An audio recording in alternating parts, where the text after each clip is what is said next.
નમસ્કાર વિદ્યાર્થી મિત્રો, આજે હવે સ્વાધ્યાય 4 માં આપણે આગળ વધીએ. આપણે બે એક્ઝામ્પલ જોયા, પહેલો અને બીજો. ત્રીજો જે એક્ઝામ્પલ જે છે એ પ્રથમ જે એક્ઝામ્પલ આપણે જોયો હતો કે જેમાં તેનું મૂલ્ય છે એ થીટાથી મુક્ત છે એવું આપણે સાબિત કરવાનું. તો મૂલ્ય મેળવતા શીખ્યા. તો ત્રીજો એક્ઝામ્પલ સેમ પ્રોસેસ છે કે એનું મૂલ્ય મેળવવાનું. એ તમને આવડશે. જો ન આવડે તો કોમેન્ટ ની અંદર તમે મને કહેજો. એક એક્ઝામ્પલ તમે જાતે સોલ્વ કરજો. અહીં આપણે ચોથો એક્ઝામ્પલ જોઈએ. જો a b અને c વાસ્તવિક સંખ્યાઓ હોય અને ડેલ્ટા આપણને કોઈ નિશ્ચયક આપેલો છે, એનું મૂલ્ય 0 આપી દીધેલું છે, હોય તો સાબિત કરો કે a b c 0 અથવા a b c. એટલે કે આ બંને જે વેલ્યુ આપેલી છે એ આપણે આ ઉપરથી સાબિત કરવાની છે.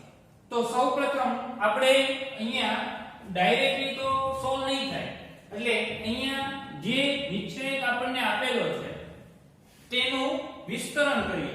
જેમ આપણે એક્ઝામ્પલ 2 ની અંદર જોયું હતું તે રીતે એનું વિસ્તરણ કરીએ તેના ગુણધર્મથી, અને એમાં કંઈક સિમ્પ્લિફાય કરીને આપણે આ જે બે વેલ્યુ ફાઇન્ડ કરવાની છે, a b c 0 અથવા a b c. તો એ મેળવવા માટે સૌપ્રથમ જે આપણી પાસે ડેલ્ટા ની વેલ્યુ એટલે કે જે છે તે લખીએ. ડેલ્ટા બરાબર આપણને નિશ્ચયક આપેલો છે b c c a b. બીજી હાર જે આપેલી છે c a b c. ત્રીજી હાર જે આપેલી છે a b c c a. હવે અહીંયા આપણી પાસે મૂલ્ય તો છે, તેનું મૂલ્ય આપણને આપી દીધેલું છે 0, પણ 0 કોઈ પણ ને ઇક્વલ ટુ માં, દાખલા તરીકે હું આ રીતે લખું કે a b 0, તો આના ઉપરથી હું લખી શકું કે a b થાય. બરાબર? તો તેના માટે અહીંયા આપણે આ જે મૂલ્ય મળે નિશ્ચયક જે છે તેનું પહેલા મૂલ્ય એટલે કે એનું વિસ્તરણ કરીએ કે કઈ રીતે એનું સિમ્પ્લિફાય થાય છે. પછી એના ઇક્વલ ટુ આપણે શું કરશું, 0 જે વેલ્યુ આપેલી છે તે એડ કરશું. તો એનું વિસ્તરણ કરીએ તો કઈ રીતના થશે. તો જ્યારે પણ આ રીતના એક્ઝામ્પલ હોય, તમે જો કે b c પ્રથમ હાર, દ્વિતીય અને તૃતીય ત્રણેયમાં છે, c a પણ ત્રણ હારની અંદર આપેલું છે, a b પણ આપેલું છે. એટલે કે એક ઘટક છે તે ત્રણ હારમાં આપેલો હોય તો કઈ રીતના એનું સિમ્પ્લિફાય કરવું. તો હું અહીંયા પ્રથમ સ્તંભની અંદર દ્વિતીય અને તૃતીય મતલબમાં ત્રણે નું શું કરીશ, આ બંને છે એમાં એડ કરું છું. તો શું થશે, b c ની અંદર c a પણ એડ કરું છું, સરવાળો કરું, a b એટલે કે ત્રીજો જે સ્તંભ છે તે પણ એની અંદર સરવાળો કરું. તો થશે શું, b c આપેલું છે તેમાં એટલે કે પ્રથમ સ્તંભમાં હું દ્વિતીય સ્તંભ ઉમેરું અને તૃતીય સ્તંભ પણ ઉમેરું, બંને સ્તંભ એકી સાથે ઉમેરું. તમે બે રીતે પણ કરી શકો. પહેલા આ જે સ્તંભ છે તેને ઉમેરો, પછી બીજો જે સ્તંભ આપેલો છે તેને ઉમેરો. તો કઈ રીતના થશે, તો તમે જોઈ શકશો કે બધા ઘટકો સમાન, એટલે કે આમાં એડ કરો એટલે શું થશે, b c આમાં એડ થશે, આ પણ આમાં એડ થશે, b c a b. એટલે કે તમે જોઈ શકો a બે વાર આવશે, b પણ બે વાર થશે, c પણ બે વાર થશે. તો એને આ રીતે લખી શકું 2a b c. હવે એ જ રીતના અહીંયા જો ઘટકો એના ઈ છે, c a અહીંયા આવી ગયો, a b and b c. તો સેમ એનું એ જ આવશે 2a b c. એટલા માટે જ આપણે મેં તમને પહેલા કીધું કે જે ઘટકો આપેલા છે આપણને, તો તેની અંદર ત્રણે હાર જે આપેલી છે એમાં એ ઘટક આવી જાય. એટલા માટે આપણે આ રીતે પ્રોસેસ કરીએ છીએ, જેથી તેને આપણે શું કરીએ, આગળ જતા સામાન્ય લઈ શકીએ. બંને જે પ્રથમ સ્તંભ છે એમાં બધા ઘટકો સમાન થશે, બાકીના જે છે એમાં કોઈ પ્રોસેસ કરતા નથી. એટલે એઝ યુઝ્યુઅલ જે છે તે જ રીતે આવશે, c a b b c, a b b + c c + a. હવે અહીંયા પ્રોસેસ શું કરી આપણે? મેં તમને પહેલા કીધું કે આપણે અહીંયા પ્રોસેસ પણ સાથોસાથ લખીએ છીએ. પ્રોસેસ કેમાં કરી? તો કે પ્રથમ સ્તંભની અંદર, એટલે કે શું આવશે? c1. શું પ્રોસેસ કરી? તો કે ત્રણે ત્રણ જે સ્તંભ છે તેનો સરવાળો કર્યો, c1 + c2 + c3. ક્લિયર? તો અહીંયા સુધી તમને સમજાણું હશે. આગળ જોઈએ. પ્રથમ સ્તંભની અંદર જે ઘટકો આપેલા છે તે જો બધાયમાં સેમ છે, સમાન છે, માટે તેને શું કરીશું આપણે? સામાન્ય લઈએ. તો હું એને સામાન્ય લઉં એટલે શું થશે? 2a + b + c ને સામાન્ય લઈએ તો અંદર શું વધશે? નિશ્ચયકમાં તો 1 1 1. બાકીના જે બંને સ્તંભ છે તે એ જ આવશે કારણ કે તેમાં કોઈ પ્રોસેસ કરતા નથી. a + b b + c c + a. અહીંયા આપણે બ્રેકેટમાં લખીશું કેમાં આપણે પ્રક્રિયા કરી છે? પ્રથમ સ્તંભમાં એટલે લખીએ c1 માંથી 2a + b + c સામાન્ય લેતા.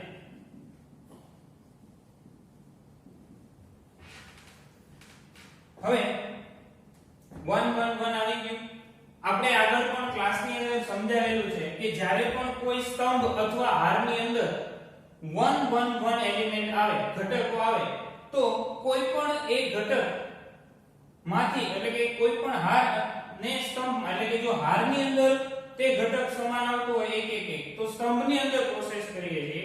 સ્તંભમાં જો આવતો હોય તો હારમાં પ્રોસેસ કરીએ છીએ. તો અહીંયા આપણે પ્રોસેસ કરીએ. કઈ પ્રોસેસ કરવાની? બાદબાકીની. કે અહીંયા જે આપેલું છે તો હું અહીંયા પ્રોસેસ R2 માં કરું. બીજી હારની આ સ્તંભમાં છે તો પ્રોસેસ કેમાં થશે? હારમાં. તો બીજી હારમાં પ્રોસેસ શું કરશું આપણે? કે R2 - R1 એટલે અહીંયા શું થઈ જશે? 0 કારણ કે બીજી હારમાં આપણે પહેલી હાર છે બાદ કરીએ છીએ બીજી હારમાં એટલે 1 - 1 એટલે અહીંયા 0 થઈ જશે. તે રીતે અહીંયા જે કાંઈ ફેરફાર થશે આવશે. તે જ રીતના અહીંયા તો અહીંયા પણ આપણે એક ફેરફાર કરીએ તો શું આવશે? R3 માં ત્રીજી હારમાં પ્રક્રિયા થશે. શું થશે? R3 - R1. તો કરીએ. આ તો જે સેમ જે સામાન્ય છે તો આવશે. શું આવશે? પહેલી હારમાં કોઈ પ્રોસેસ નહીં થાય. 1 c + a + b. પ્રોસેસ શું થશે? બીજી હારમાં શું પ્રોસેસ કરવાની છે? તો કે આપણી પાસે બીજી હારમાંથી પહેલી હાર બાદ કરીએ છીએ એટલે કે R2 - R1 તો 1 - 1 0. અહીંયા શું થશે? b + c -a - b થશે. તો શું થશે? b b કેન્સલ થશે તો વધશે શું? c - a. અહીંયા શું થશે? c + a એક મિનિટ અહીંયા આવશે a + b - c - a એટલે a કેન્સલ થશે એટલે અહીંયા આપણી પાસે વધશે b - c. એ રીતના અહીંયા પ્રોસેસ કરીએ તો શું થશે? b + c આપેલું છે માઈનસ માં આવશે a - b તો b તો કેન્સલ થશે. એક તમને એક્ઝામ્પલ આપું. આપણી પાસે છે b + c માઈનસ શું થશે? a + b એટલે કે a - b b કેન્સલ થઈ ગયું. શું વધશે? c - a. કઈ પ્રોસેસ કરી આપણે? R2 માં પ્રોસેસ કરી. R2 - R1. તે રીતના ફરીવાર R3 માં પ્રોસેસ કરીએ. R3 માં શું પ્રોસેસ કરીએ છીએ? એ જ રીતે R3 - R1. તો શું થશે? R3 - R1 કરીએ એટલે R1 માં કોઈ ફેરફાર નહીં થાય એટલે તમે આ બંને રીતે કરી શકો છો. અહીંયા આપણે એકી સાથે બે પ્રક્રિયા લીધેલી છે તો R3 માં પણ અહીંયા શું આવશે? 0.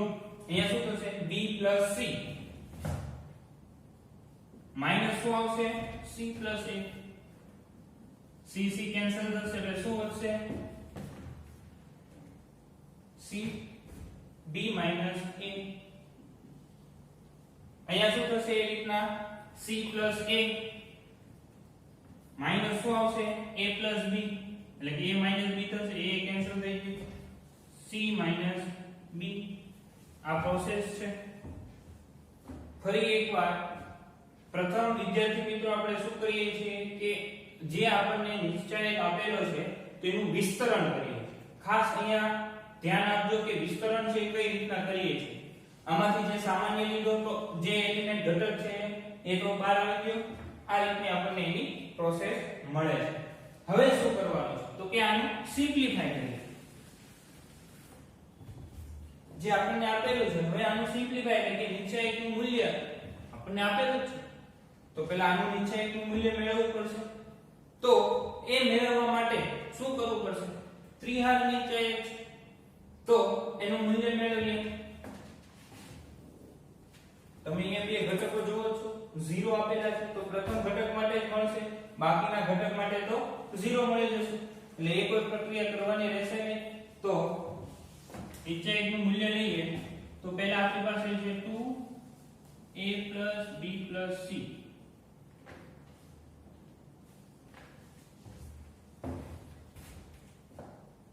અહીંયા એક માટે લઈએ એટલે હાર અને સ્તંભ કેન્સલ થશે તો અહીંયા આ બે ટર્મ આવશે b c c b.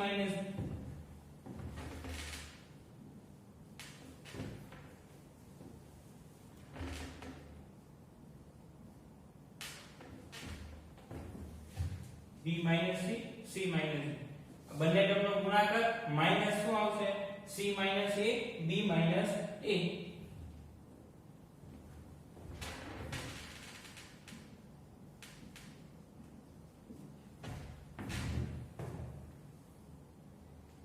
હવે c a લઈએ તો c a લઈએ છે તો શું થશે?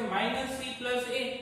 તો તેમાં શું થશે? આ સ્તંભ અને r કેન્સલ થશે તો આ બંનેનો ગુણાકાર એટલે તો 0 થવાનું એટલે 0 થઈ ગયું. તો આ લઈએ તો એમાં પણ શું થશે? 0 થશે એટલે એ પણ આપણને વેલ્યુ શું મળશે? 0 મળવાની. એટલે એ બંને ટર્મ શું થશે? અહીંયા આપણી પાસે કેન્સલ થશે. તો અહીંયા આગળ વધીએ એટલે કે આનું સિમ્પ્લિફાય કરવાનું રહેશે. 2a b c સિમ્પ્લિફાય કરીએ b c bc માઈનસ શું થશે? b square minus c square minus minus plus bc થશે માઈનસ cb એટલે કે અહીંયા શું થશે? આ માઈનસ થશે, આ માઈનસ નું સામાન્ય જ રાખીએ. b c bc minus ac minus ab minus minus plus ac.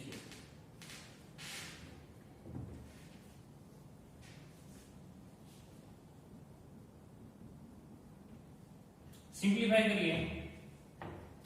આ માઈનસ નિશાની તમે અંદર મલ્ટીપ્લાય કરશો એટલે આ માઈનસ માઈનસ માઈનસ પ્લસ થશે, આ પ્લસ થશે અને આ શું થશે? માઈનસ થશે. તો એક bc કેન્સલ થશે તો વધ્યું શું? bc minus a square minus b square minus c square. આ ટર્મ જે છે તો શું આવી ગયો આપણી પાસે? Plus ac plus bc. તો આ રીતની ટર્મ આપણી પાસે આવે સિમ્પ્લિફાય કરતા. તો હું આજે બધી જ આજે બ્રેકેટની અંદર જે ટર્મ છે એમાં જો માઈનસ નિશાની કોમન લઉં તો શું થશે? તો કે માઈનસ નિશાની કોમન લેશું એટલે શું આવી જશે? -2a b c. તો અંદર ચેન્જીસ શું થશે? a square b square c square minus bc minus ab minus ac.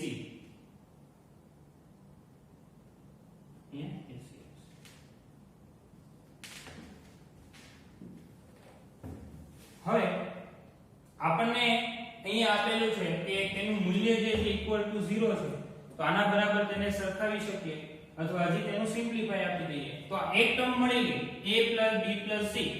હવે આ જે છે એનું મૂલ્ય તો 0 છે ઇક્વલ ટુ 0 તો આ બંને ટર્મ ગુણાકારમાં છે તો આપણને ખબર છે બંને શું થશે? 0. એટલે a b c 0 એટલે એક ટર્મ આપણને મળી ગઈ. હવે ફાઇન્ડ શું કરવાનું છે?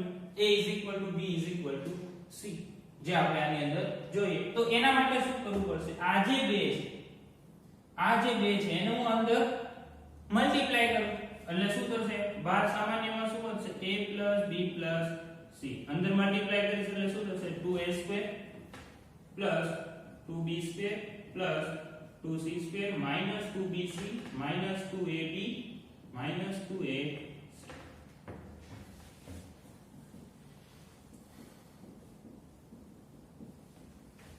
હવે વિદ્યાર્થી મિત્રો અહીંયા તમારે a b c જે આપેલું જે ફાઇન્ડ કરવાનું છે તેના ઉપરથી અહીંયા તમારે વિચારવું પડશે કઈ રીતના સોલ્વ થશે.